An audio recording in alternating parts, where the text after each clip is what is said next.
Hello, my people. Happy Monday. Lady Rose here. How y'all doing? To all my new subscribers, you're welcome. My returning subscribers, y'all know I love you. On this channel, we support Harry and Meghan, and we do expose the racist treatment of Meghan Markle by the English media. So, guys, today we're going to dive into Camilla.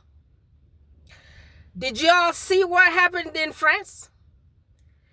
Did y'all see what happened between Brigitte Macron and Camilla Packaballs? Y'all call her the queen. But I don't know if I have enough respect to call a homewrecker mistress a queen. Yeah, I don't know. Y'all can whitewash anything. Anything can be whitewashed by y'all guys. Just imagine that homewrecker was a black woman. She wouldn't even be there breathing right now. And the people are trying to take sides with her. The English media is trying to explain that she has a royal protocols that she shouldn't be violating by holding people's hands because she's so special. Well, Camilla is not that special. Camilla came from a long line of mistresses. Her great-grandmother was a mistress who was mistress to King Edward VII, Queen Victoria's son. He used to be a Prince of Wales and married the Alexander of Denmark. Y'all know Denmark is my dear country. So the Princess Alexander of Denmark was being cheated on by Camilla's great-grandmother, Alice Keppel. So that Alice Keppel was married. She was a young 23-year-old woman who was married to a British soldier. But with the time, and they had one daughter. By the time she saw the soldier was not providing for her, she started hanging around every single man she could find out there. Until she fell in love with this guy here, the king. He was then the Prince of Wales. Does that ring a bell? Prince of Wales. William and Rose Hanbury, allegedly. And I'm coming, family. Bear with me. This story is so long. Pay attention. So, this Alice was married to a soldier. And the soldier did not have enough money. And guess what she did. So Alice Keppel, Camilla's great-grandmother, she began cheating on her husband, the soldier guy. The guy whose name is the Keppel. I don't know what is his first name, but his last name is the Keppel guy. And I'm going to put the story down here for y'all guys to listen from them people. They're going to tell you. So that couple did not even leave the husband. She started dating random men until she got pregnant with her second daughter. This second daughter is Camilla Packaball's grandmother. We're going to find out what her name is right here also. I forgot her name, but I'm going to play some voices for y'all guys to listen to. Because y'all know I don't be playing people's video here for y'all guys to see them faces, but you're going to hear. So that daughter allegedly was the king's daughter. Because this lady, Alice, was hanging around random men. And you know, when you young lady be hanging around lots of men, what's going to happen? And by that time there, I believe nobody was really running any kind of DNA. You know? So who knows if Camilla Packaball's grandma is the king's, was the King Edward VII's daughter. So this is how Camilla Packaballs became royal. From the back door. and behaves like she is more royal than the Queen Elizabeth II of England. Dude, these people went to the lost soldiers memorial. It's a sad day. Normal people with emotions, they might hold hands or give each other hugs and stuff like that. But a boy, not with Packerball, not with Camilla. Woo, she's so special. The mistress, the queen mistress. Woo, my goodness. Oh my goodness. Oh my goodness. I can't hold nobody's hand. I'm more royal than all the royals out there. I cannot violate this etiquette. Brother, let's listen to a couple of these. Yeah, let's listen to them people before I go bananas right here. Because, woo, Camilla Packerball.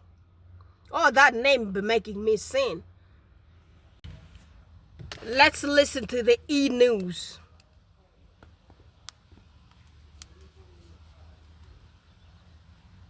Have an awkward moment together at an event to mark the 80th anniversary of D-Day. Queen Camilla and the First Lady of France have an awkward moment together at an event to mark the 80th anniversary of D-Day. As seen in a video shared to X by the Daily Mail, Brigitte Macron, wife of French President Emmanuel Macron, and Queen Camilla meet up to lay wreaths at the British Normandy Memorial. At one point, Brigitte attempts to hold Camilla's hand during the somber moment, but things don't go as she planned. In the clip, Queen Camilla notably doesn't reciprocate the hand-holding and instead keeps her arms at her side. After briefly grasping the royal's hand for a moment, Brigitte steps to the side and folds her arms in front of her. But Brigitte got more of a platonic PDA reception from Camilla's husband, King Charles, who happily held her hand and planted a kiss on it. Charles also gave Emmanuel a big hug. According to the royal family's website, which has yet to be updated in full following the death of Queen Elizabeth II in September 2022, has some notes about etiquette listed, saying there are no obligatory codes of behavior when meeting the Queen or a member of the royal family, but many people wish to observe the traditional forms. The site defines this as a slight neck bow from the head for men and a small curtsy for women, adding, although a handshake is also acceptable. Prince William also attended the event, and in a rare moment of candor...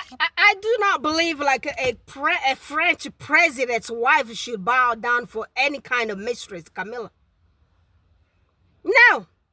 Even though that Brigitte Macron's curriculum vitae doesn't look good itself, I don't care, but she doesn't have to bow down for no damn Camilla. And all those nonsense etiquettes, why do those people think they're better than anyone? Every single thing that they have is from us.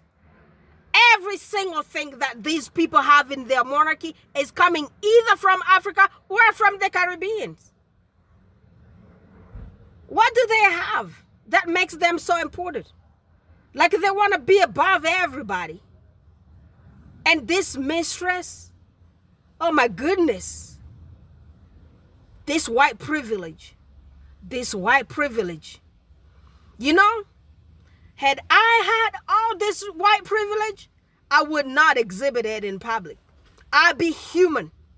I'd be good with people.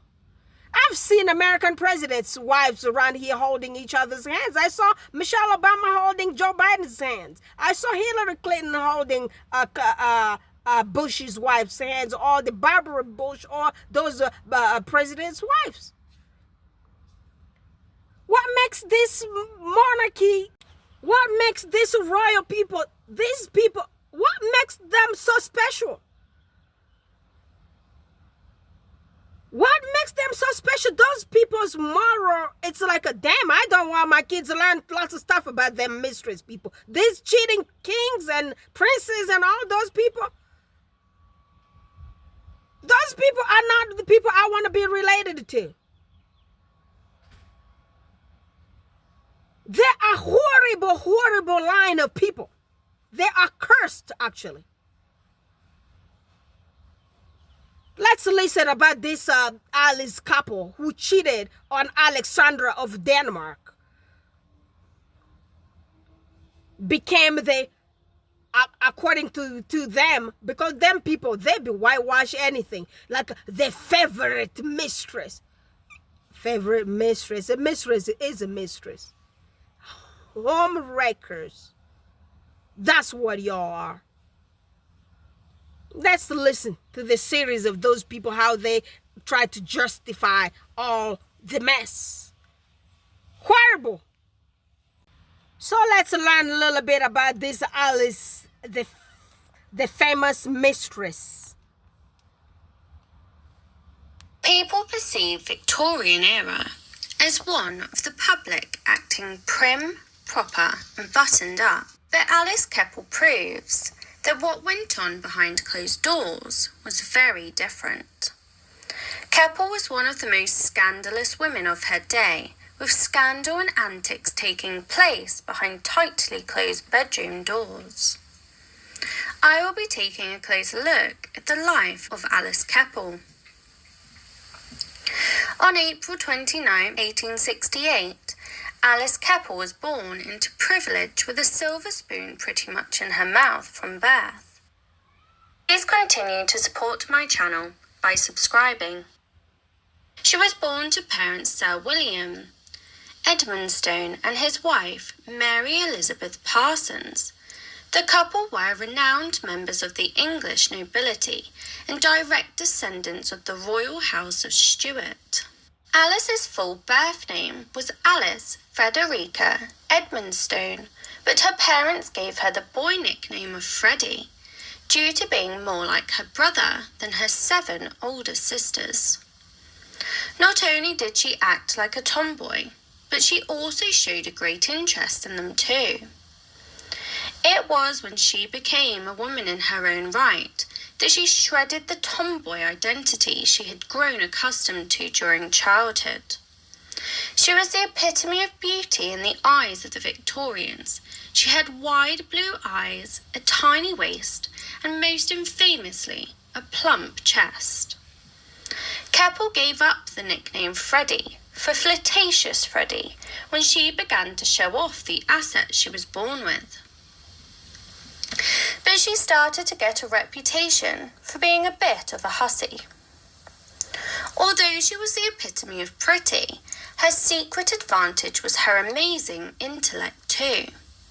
She was highly communicative with people and she could get them chatting for hours. She could be eminently discreet, and that skill set was about to serve her very well. Alice did what was expected of her as a young, blossoming woman, and in the summer of 1891, the 23-year-old Alice got married. Her choice of groom was the well-respected and handsome Lieutenant Colonel George Keppel. He was a soldier whose family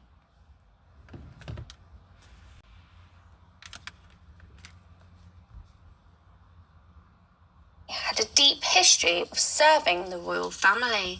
But despite being handsome and well respected, he couldn't fulfill all of her needs. She had very expensive taste, and the income from the military just did not cover it. In order to bring in some extra cash into the household, she could have gotten a job, but instead she took a controversial approach to her financial worries. She began to attract wealthy men and started extramarital affairs, essentially using her renowned beauty and discretion to become a Victorian mistress, and she was extremely good at it. Her first lover was Ernest Becket, the 2nd Baron of Grimthorpe, and he was much older than Keppel. He was known around the town as a philanderer, and with more money than he knew what to do with. It wasn't long after she started up this affair that she found out that she was pregnant. This put her in a difficult position in 1894. There were no DNA tests available back in the day, so she had absolutely no idea who the father of her child was. When Alice gave birth to a little girl named Violet that summer, and even her own family members were concerned that Grimthorpe was the dad. You would expect this would cause outrage for her husband, but surprisingly, they had an open marriage. This was not unusual for the times. Despite the people being publicly prudish, behind closed doors, many of the high-class families had mistresses and affairs. Her and her husband struggled financially, but after she started serving wealthy men, the financial burden was lessened, as though he was 100% supportive of her.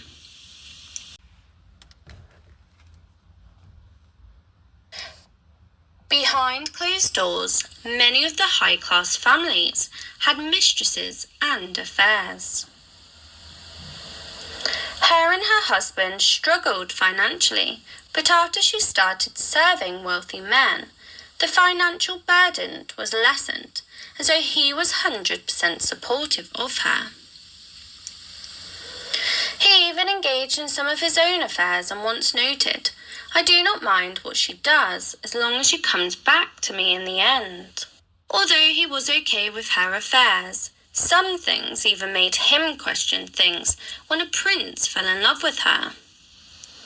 4 years later, the now 29-year-old socialite was living in the wealthy area of Mayfair in London when she was working as a hostess. This was where she would meet her prince, the future King Edward VII, the eldest son of Queen Victoria and the heir to the British throne. I'd say it was the start of a beautiful friendship, but it was more like an outrageous romance. Her new lover was controversial. The public and his family had a love-hate relationship with the man due to his womanizing ways and endless scandals. He was married to Alexandra of Denmark, but there had not been one time throughout the couple's history that he had stuck to his matrimonial vows. He was always frequented with women of the night in Paris, as well as up to 55 mistresses throughout their marriage. He had a particular thing for other married women in the form of beautiful actresses and noblewomen throughout England. Not only did Edward have a thing for married women, she also had a thing for controversial, bad men. The man lived a life of overindulgence in all parts of his life. He put on the pounds with all the food he ate. He gambled excessively, as well as womanized an unruly number of women. When the royal was 56, he met Alice, and he was old enough to be her father. Edward even famously commissioned a love chair that would let him romance a woman without crushing her with his considerable girth. Yep, this is what Alice was getting herself into, although maybe it was Edward who should have watched out. Soon after her first meetings with Prince Edward, Alice Keppel discovered that she was pregnant again, and she went on to have a little girl called Sonia in 1900. A lot of people rumoured that Sonia was Edward's illegitimate daughter, but despite these rumours, Sonia was actually her husband George Keppel's child. Prince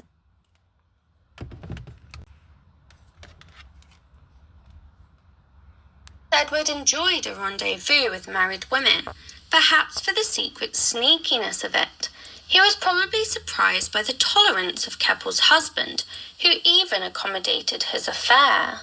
The Prince of Wales was a frequent visitor to the Keppel home in Mayfair, and each time he appeared, George made sure to be on his way out. Although this was convenient for the romancing couple, it was also somewhat awkward. The Prince of Wales was used to getting his own way in all aspects of his life, and he would throw tantrums if he did not get what he wanted in the first instance. However, Keppel was able to calm down the king's mood swings with her communicative gift. She was one of the very few people in Edward's life who could reliably talk him down. As one witness commented, Edward was a much pleasanter child since he changed mistresses. The relationship was not one way. She gave a lot to Edward, but she also got a lot back in the form of financial security for her and her family. Maybe this was why her husband was so understanding of her arrangement with Edward. Keppel was working overtime as a royal mistress to keep Edward sweet, and he repaid her with a royal endowment. She was even able to secure her husband and her brother great jobs for royal connections. Keppel was popular with more than just Edward. Even his wife was keener on him than his previous mistresses. Alexander of Denmark was used to dealing with his previous side piece, Daisy Greville, who was brash and loud about her bedroom association with royalty. Yeah. So this is from this YouTube channel. It's called The Past People. Yeah, I'm gonna put the link down here for y'all to check that channel there. Maybe follow. Did y'all hear about Alice Keppel? Alice? I say Alex. Alex. Well, I thought it was Alexander of Denmark, but the Alice. That's Camilla's great-grandmother. She had the first child when she was 23 with the Keppel soldier that she was married to. And a few minutes later, she started cheating with everybody. She was working overtime in a man's bed to sustain her family. What does that make Camilla? Does that make her legitimate royal?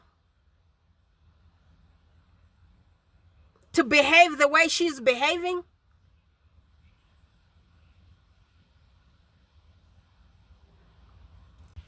So with all this story here, in my head, Camilla's grandmother is Edward's the 7th daughter.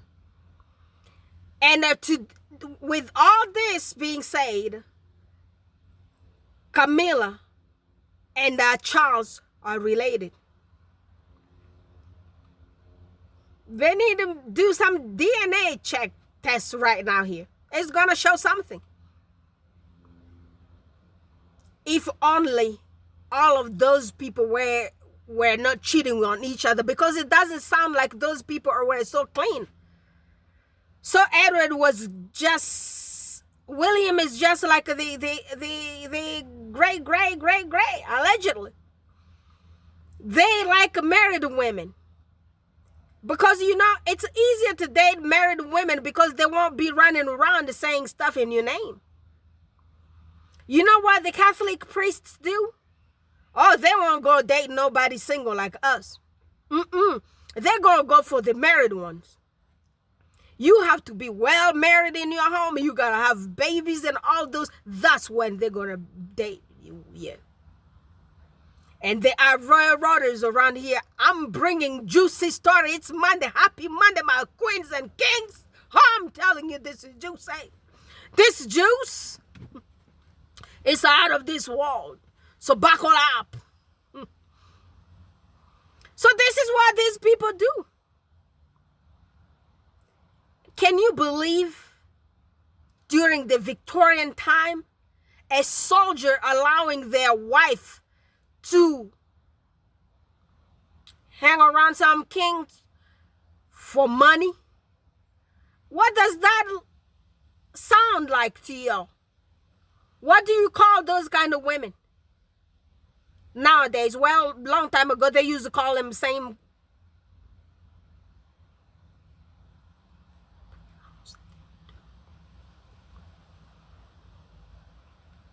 The women with the first profession on the planet from Jesus' time.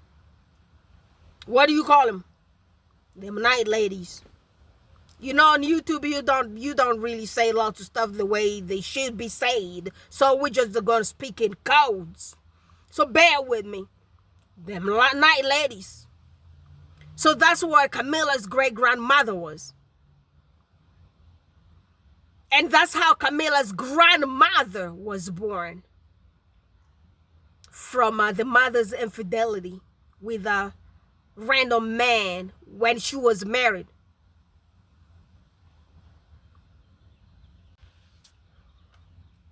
And with all this cheating, with all this, there is a possibility that Camilla's grandmother was the king's daughter. And by the way, if you look at the pictures, just Google them. Camilla's grandmother, I'm going to find the name. Somebody's going to tell you the name here. You all need to go Google her and Google that King Edward VII. You're going to see the resemblance. that German future in them. Because guess what? Edward VII, that was straight from Germany, from Saxe-Coburg-Gotha. Prince Albert of Saxe-Coburg-Gotha in Germany. That's where he was from.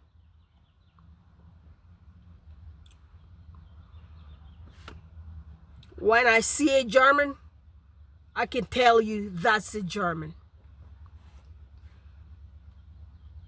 And Camilla's grandmother looks German, and she looks like that Edward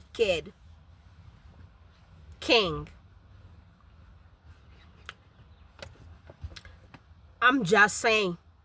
So let's continue with these people here. They got some juicy stuff, though. Y'all guys gonna hear about these people. And Camilla, woo! If you are royal, if you inherited royal blood, it wasn't through clean marriage. It was through cheating, which makes you bastard royal related something.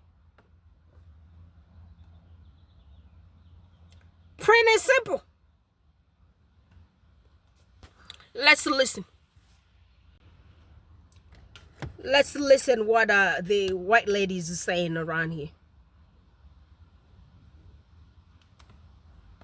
Charles III and Queen Camilla could actually be second cousins.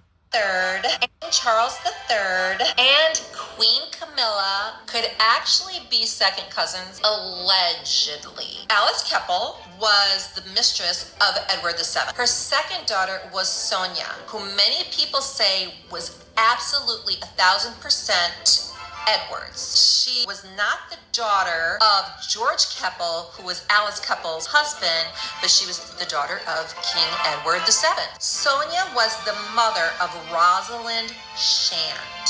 Rosalind Shand is the mother of Camilla. So Sonia is Camilla's grandmother. Alice Keppel is her great-grandmother, which would make King Edward her great-grandfather. Edward VII is Prince Charles's great-great-grandfather, which would make the two of them second cousins. People are debating that. They say they're absolutely not related, but some people say that is the reason they didn't really want them to get married in the first place. Yeah. Did y'all follow that genealogy really good?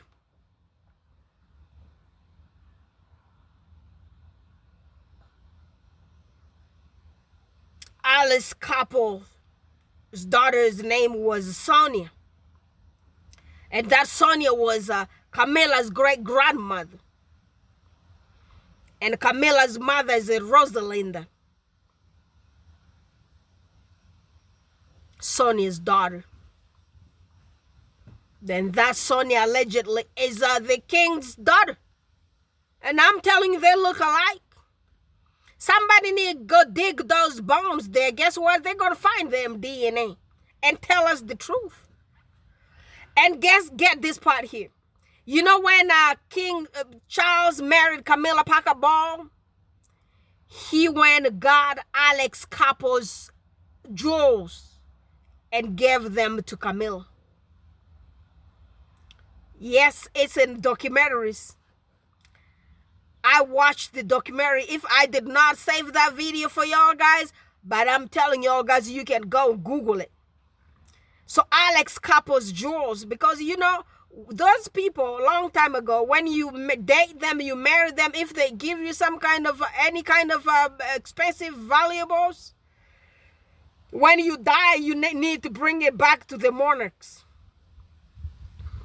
The reigning monarchs, so they could keep it in archives.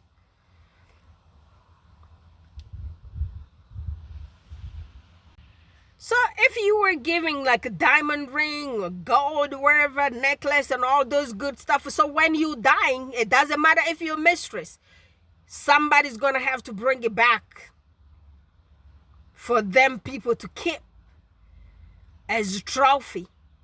But you know, that's not really the way the psychopaths and all those serial killers behave. This behavior is kind of like a... you heard me right. So Alice Keppel's everything was given to Camilla Parker Bowles.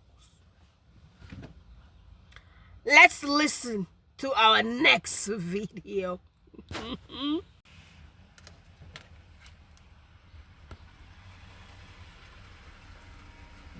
Camilla was also following a family tradition of a special type of royal service. Her great-grandmother Alice Keppel had been King Edward's mistress. She was a very vivacious, very attractive, very charming woman, very sensuous kind of woman. There was Italian blood in her family. And so in a way she caught his eye, and he never really looked back. He was very taken with her. She was the perfect king's mistress. King Edward VII was a very restless, very difficult man. She knew exactly how to handle him. So she was, as I say, the perfect mistress for a king, for a man like him. Edward VII, you know, the man with so many mistresses that there were allegedly sort of rules as to how the mistress should behave, and one of them sort of explained how a mistress was supposed to behave, that you curtsied first, called him sir, and then jumped into bed.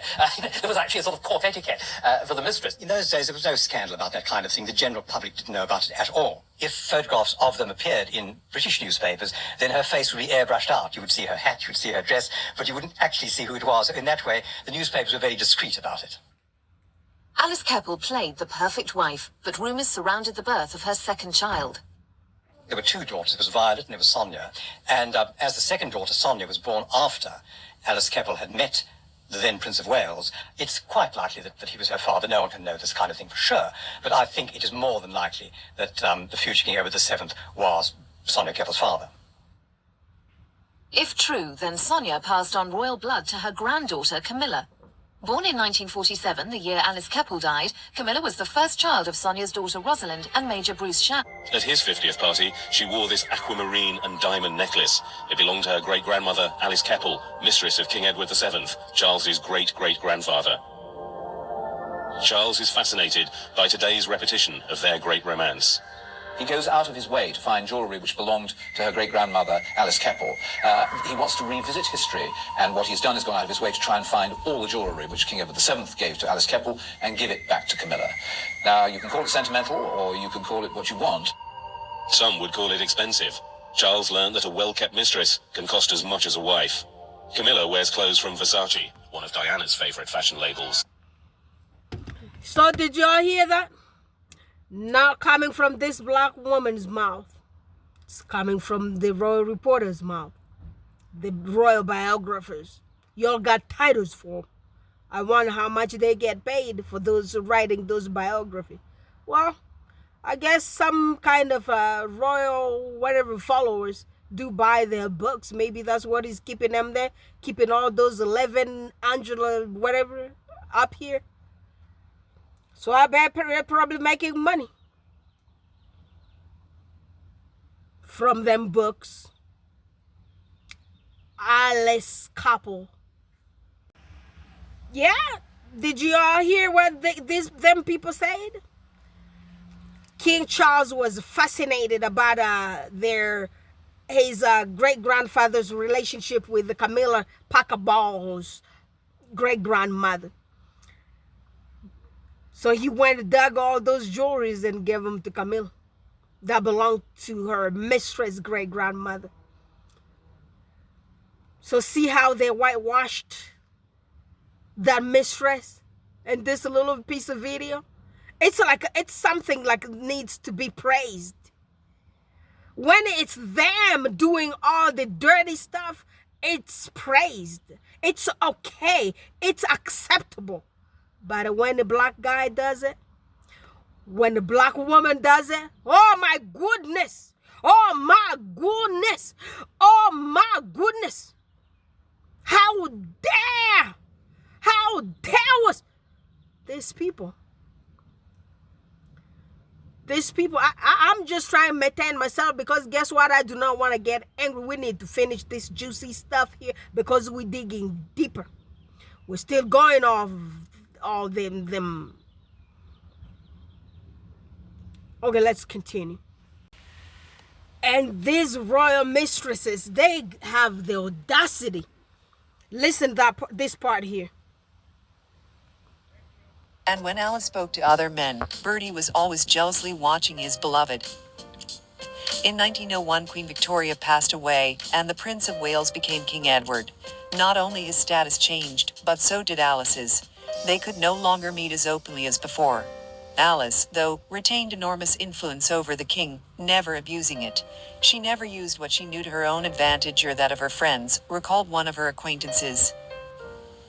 Realizing that once the king's health was failing, his family would try to alienate a favorite, Alice demanded that Edward sign a letter stating that her relatives would have to allow her to see the king if he were ill, as well as allow her to be near him. This letter came in handy in 1910. Edward was bedridden, and Alice spent her last days close to her beloved. His death from a heart attack was a real shock and caused Alice to be truly hysterical. "I never did anything bad to anybody, we were fine, what's going to happen to me now?" shouted through her tears the grief-stricken woman. Queen Alexandra triumphed. "Get this woman out of here." At last she was rid of her longtime rival. The new King George V, as had no sympathy for his father's favorite, tried as soon as possible to get her out of the palace. And the Queen gave Alice her own gift, Bertie's favorite cigarette case, a work of Fabergé. Alice was not sent a formal invitation to the funeral, but was allowed to attend the ceremony incognito in the chapel, and leave through a side entrance. Years later, upon hearing of Bertie's grandson Edward's abdication to marry Wallis Simpson, a woman of dubious reputation, twice divorced and a Catholic. So this Alice, when King Edward was on his deathbed, before that she had asked the dude to sign the paper. If you gonna be dying, guess what? I need to see you, Bertie. That's what they call Edward VII. Bertie was his name, his nickname. But I don't know how them women functioned back then. Apparently, Queen Alexandra did let her see the guy. So it's like apparently those people had to follow their husband's wishes because they believed that's whatever. You wouldn't even see my husband if that was me. But at least that like Alexander of Denmark stayed with that Bertie dude. Diana couldn't do it. She left. So to stay with these people, with the generation of these people, it came from their great-grandfathers. They are cheaters. They love mistresses. They can't only have one woman. It's like it's their tradition. They can't only have one woman. I saw Charles in a video saying that it would have been better for men to have two women. When I'm gonna see that video again, I don't know, but whenever I'm gonna find that video, I'm gonna put the thing for y'all guys to listen. He said that once. So his great-grandfathers were doing the exact same thing. And their mistresses are so entitled. Look at Camilla, she's the queen now. So apparently that mistress magic is working. She inherited the book from her great-grandmother. So she knows how everything really works. She did it really well. So that's where Rose Hanbury is learning hers. She's not playing. Learning from the OG of the OG. The OG who learned from grandmother who was born in 1800s, lived in Victorian eras, dated Victoria's grandson, son. What are y'all guys talking about here? So no wonder what's happening with this William right now here. There's no way that guy's even ashamed. He inherited that blood. He was born with that blood. His dad did the same thing. What are you guys expecting? But guess what? Everything that's happening to Kate Middleton, I'm loving that part. For that one, oh, guess what? I'll be even a bridesmaid for Rose Hanbury if that happens one day. Oh, I'd be so happy. I want to see Rose Hanbury become a queen. I do not believe in lots of mistresses, but this one here, because of Kate, because of what Kate did to Meghan Markle, I am rooting for Rose Hanbury, baby. Go. You're gonna be the next mistress, well reputable queen of England. I know you can do it. If Camilla did it, and if Camilla's grandmother Alice Keppel did it, girl, you go, girl, go, Rose Hanbury. You're doing good. My namesake is gonna be the queen of England. Yeah, you're doing such a good job, Rose Hanbury. Keep it up, because I heard on Tissa Tells There was a little piece of something that Tisa said. There was a rumor. Apparently, Rose Henry a week ago also with William traveled to Transylvania. You all know what I call Transylvania. That's Romania, of course. It used to be called Transylvania back in the past. I heard that it happened around this D-Day Memorial Service Day here in Normandy. Before going to Normandy, they went to Romania down the street. Yeah, Rose, you doing such a good job. But that's what happens in that society. In that elite society of Britain, that's what happens. And I have a little piece of video here where the royal rodders are saying the good thing for these people to do, those are high profile people, kings and princes, they date married women. Because married women have more to lose if they start spreading anything out there. So that's what they do, to keep it secret. Because when you're dating married women ain't gonna say nothing because they don't want their husbands to leave them. But guess what? Camilla Parker Bowles was not ashamed. She was not scared because guess what? This piece here says, allegedly, Camilla Parker Bowles, that David Parker Ball guy, he used to date Princess Royal, Princess Anne, Queen Elizabeth's only daughter. So Camilla Parker Bowles and the Princess Anne slept with one man, David Parker Bowles. Just look at how twisted this family really is. Look at how the family is twisted to the core that you can't even entangle that family. You can't. I'm telling you, I can't. And there's a child who came down here to see what I'm talking about. Kid, this is not your level story. This is OG Camilla's level story. This is juicy. Ain't no for no babies. I'm telling y'all, this family, and they want to sit down there teach anyone anything?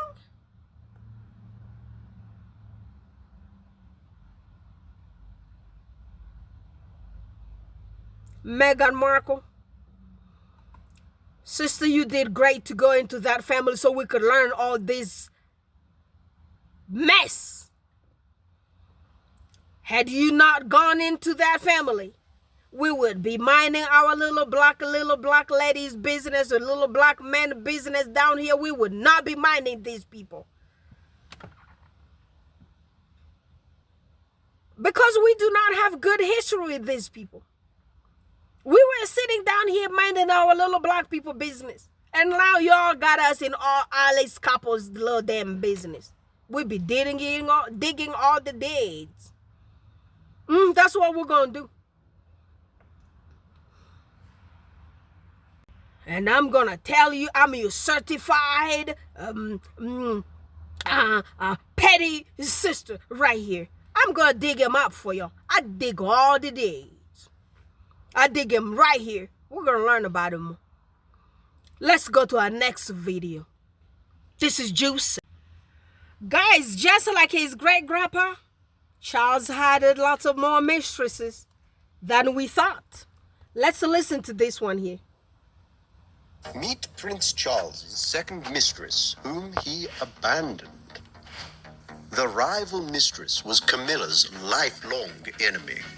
I've come to the conclusion that really it would have been far easier to have had two wives. I was brought up in the sense that, when you got engaged with someone, you loved them. Whatever in love means.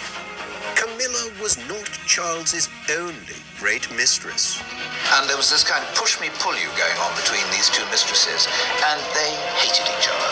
Charles's relationship with a married woman was acceptable in royal circles. Divorce and scandal would tear apart the Queen's family. Camilla knew exactly how to win Charles for herself. She only had to wait for Diana to make a mistake. They were very happy, but it just didn't last for very long. Diana was engaged in a war with her husband. She wanted to hurt him. She wanted to punish him.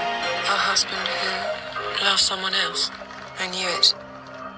You just know. Who exactly was Camilla's fierce enemy? You have this unspoken but incredibly bitter rivalry between these two women for the heart and soul of the Prince of Wales. And how did she and Diana become allies against Camilla? The message was loud and clear. Diana and Dale had joined forces. Her name was Lady Dale Tryon, an Australian socialite married to an English gentleman. To become the mistress of the Prince of Wales, of course, was wonderfully powerful. Everybody would defer to you, everybody would look up to you. Charles apparently had a thing for married women.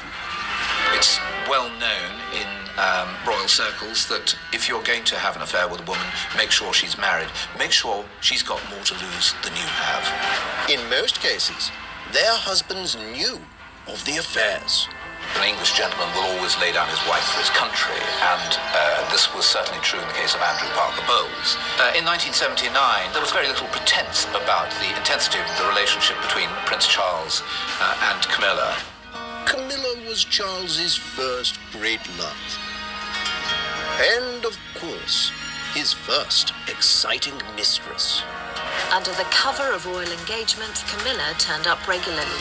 Charles's relationship with a married woman was acceptable in royal circles. But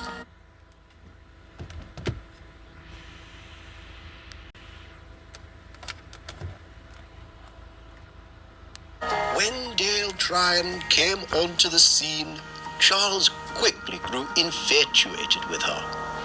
And by 1974, Dale had overtaken Camilla to become his favorite. Camilla could not stand her new rival. She was very worried when she saw Dale hove into sight. The gloves were off, and Camilla would need nerves of steel to stay in the game.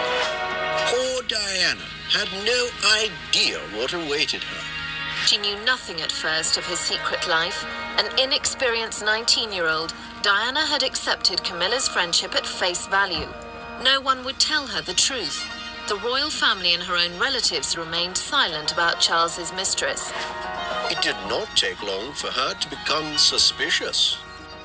And that suspicion was confirmed when Charles and Camilla's private phone calls were exposed. It seemingly confirmed Diana's worst fears. Prince Charles and Camilla were speaking very intimately about what they like to do together and how much they miss each other. And I can't imagine how humiliating it was when that transcript was printed in the papers. When Diana finally confronted her new husband, his startling reply was almost unthinkable. He said that I refused to be Prince of Wales and never had a mistress. And indeed, Charles did refuse.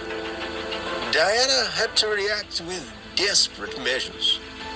Her husband who loved someone else. I knew it.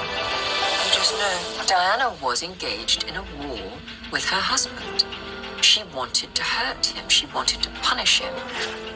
So, what did she do? I think Diana, in the end, came to realize that Camilla was the main opposition, that she was the enemy. And on the basis of my enemy's enemy is my friend, she could see that there was some purpose in having an alliance with Dale. That alliance, however, was perfect for Dale. Being Diana's friend not only brought great publicity, but also secured her place back in Charles's life. But it all came crashing down for Dale. Charles made an unthinkable public confession. Did you try to be faithful and honourable to your wife? Did you try to be faithful and honourable to your wife when you took on the vow of marriage? Yes, until it became irretrievably broken down. Diana had no doubt why her marriage was broken down. Do you think Mrs. Parker Bowles was a factor in the breakdown of your marriage? Well, there were 3 of us in this marriage, so it was a bit crowded. And Dale also helped orchestrate her own downfall. She loved to divulge Charles's secrets to the press. I think that turned Charles slightly against her, in that she became too showy, too flamboyant, totally in contrast to Camilla. As Charles's marriage failed, he turned not to Dale, but to the ever-discreet Camilla. Dale's years spent courting journalists backfired. Did Charles realize the damage his confession caused? He didn't think at all about what impact this would have on his own children, let alone the Parker Bowles children. All sorts of people were involved who he didn't think of. Diana, on the other hand, did think of her children. Diana never wanted a divorce. Quite categorically, a separation, yes, not a divorce. Diana saw the damage a divorce can bring on the family. She didn't want him to bring that to William and Harry's door. Charles's stark confession had a terrible ripple effect. It even led to Camilla's husband divorcing her. Andrew Parker Bowles had put up for 20 years with the prince having an affair with his wife because he thought it was his national duty, I think, to do so. Now, nothing stood in Charles and Camilla's way. The same prince, another wife, a second fairy tale. Based on scandal and tragedy, this one cannot be sold as a storybook romance. The question now is, can the monarchy survive a King Charles and a Queen Camilla? So that's the Celebritist channel on YouTube here. Y'all guys go follow them there. Did y'all hear all this? Did y'all hear all this? That's why I do tell y'all guys, this is not a person to be even called a queen. She's not a queen. She's a homewrecker. So she was fighting with another woman. That lady, whatever her name is, was another Charles' favorite mistress. So he had a couple of them. That runs in their blood. So y'all heard where that behavior is coming from. The fruit did not fall too far from the trees.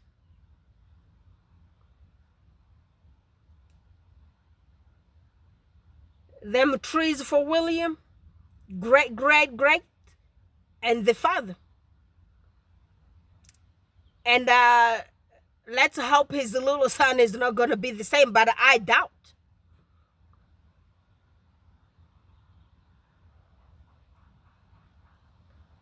Power, married women, mistresses, and scandal. That's what these people live for. Nothing better than that. So all of y'all guys, we still doubting alleged Rosa Hanbury's story. I'm telling y'all, hi guys, please believe it. Y'all heard the royal roaders say it just feels good for them to date married women.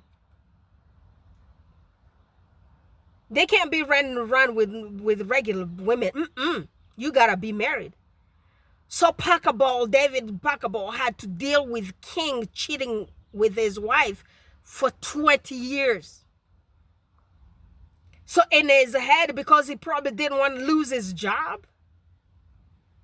Or what was the contract? How do you watch some man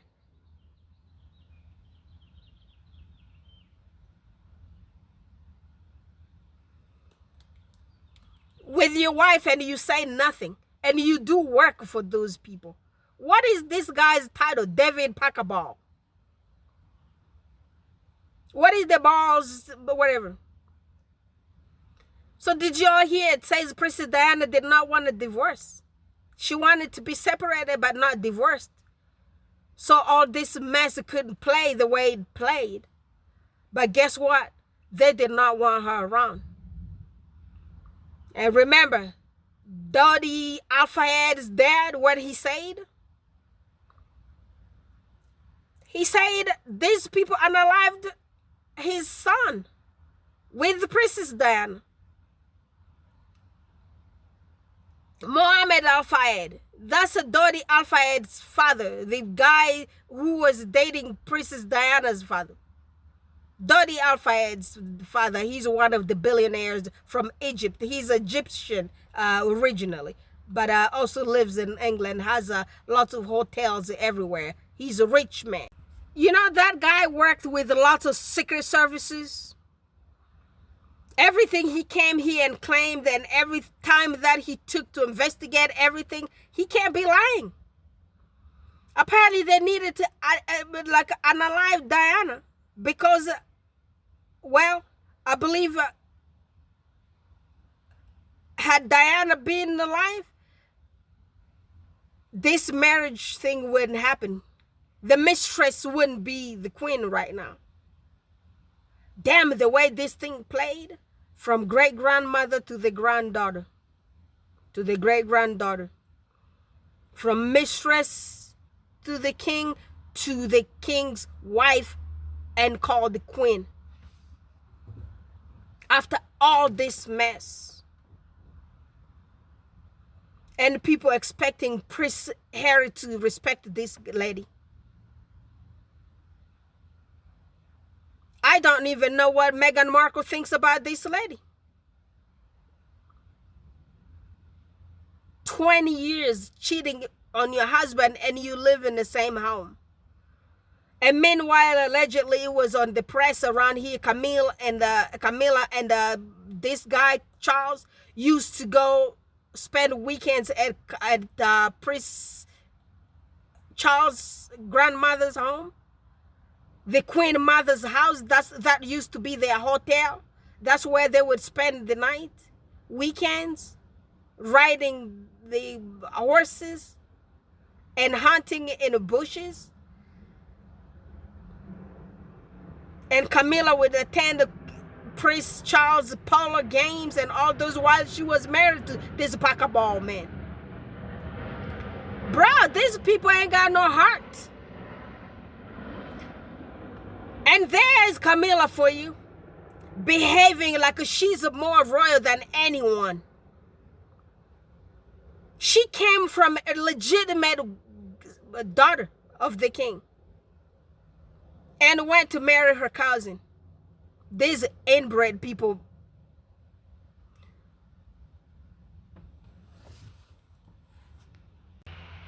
What are my thoughts about this, Camilla? Those royal protocol, those nonsense royal protocols, they smell like a bad diplomacy in my head. That's not how you behave. For the diplomatic relation, when you're going into public with other people, heads of states, you gotta behave a certain way. You cannot bring your nonsense, you can't not on royal family protocol onto everybody. Not everybody follows that protocol. Those protocol pertains to y'all guys, inbred mistresses, illegitimate bastard people. It doesn't belong to anyone in France down here. Even you, Brigitte Macron, I'm gonna come to you one day. I don't like all of y'all guys combined together. All of y'all. But this minute here, let me support you a little bit. But I'm going to turn on you too. Don't trust me that much. You can't take your protocol and walk around other people's nation and expect them to respect your protocol.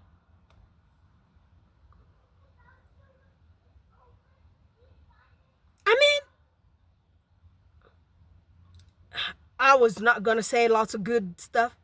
Let me just stop this video right here because I'm telling you what was going to come out of my mouth isn't going to let my video fly through YouTube. So let's respect their nonsense. It's okay.